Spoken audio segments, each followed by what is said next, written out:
लक्ष्मी कैसी है? मैया आजकल की लक्ष्मियां कैसी हैं?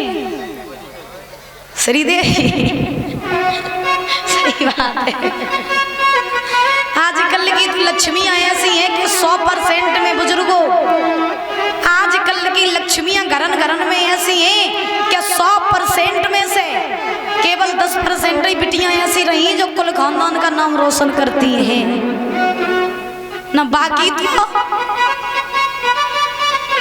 बोले गोविंद भगवान की। इसीलिए कहा जाता है मेरी बहनाओं, रोज कहते हैं, हाथ जोड़ करके कह रहे हैं, अगर आप लड़की हो, अगर आपको लड़की का जन्म मिला है, तो अगर अपने माता पिता का नाम रोशन न कर पाओ तो कम से कम उनका नाम डुबाना भी न सीखो।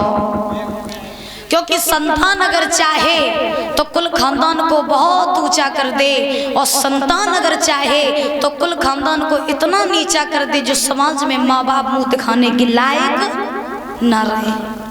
इसीलिए कोई भी काम करो तो सबसे पहले अपने घर परिवार के बारे में सोचो। लड़कियां जब किसी लड़के के साथ चली जाती हैं तो लड़कियां ये कहती हैं कि हम अपने बाप को का ले आए, हम अपने बाप को का लेके आए। लेकिन आपको नहीं पता है, आप तो लड़के के साथ चली जाती हो घर परिवार को ठुकरा करके, लेकिन आपको नहीं पता जब आप जाती हो ना तो आप अपने साथ साथ अपने कुल खानदान की मर्यादा को लेकर के जाती हो। इसलिए कोई भी कार्य करो तो उससे पहले समझ लो। कहा भी जाता है प्रेम करो, अच्छी बात है, बहुत जरूरी है प्रेम करना।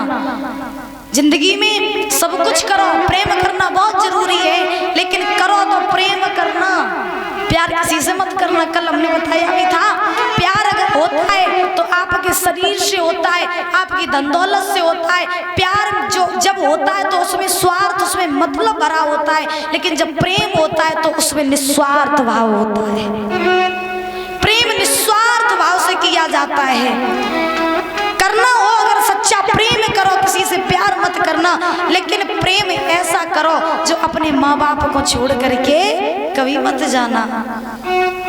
क्योंकि किसी के माँ बाप ऐसे नहीं होंगे जो अपनी बिटिया को बुरो चाहिए, होंगे कोई माँ बाप ऐसे बुजुर्गों, कोई माँ बाप ऐसे नहीं होंगे जो सोचेंगे कि हम अपनी बिटिया को शराबी के लिए भी आया है, कोई नहीं सोचेंगे। ध्यान रखना, माँ बाप हमेशा अपनी संतान के लिए अच्छा सोचते हैं, लेकिन मेरे समझ में नहीं आता है कि आज की पीढ़ी को हो क्या गया है। 2-4 दिन के प्रेम के चक्कर में माँ बाप को ठुकरा करके लोग जा रहे हैं। ये तुम्हारी संस्कृति है, ये तुम्हारी मर्यादा है। जो लड़की अपने कुल खानदान की मर्यादा को मिटा करके जाती है वो लड़की कहलाने के लायक नहीं होती है। ध्यान रखना मेरी बात को।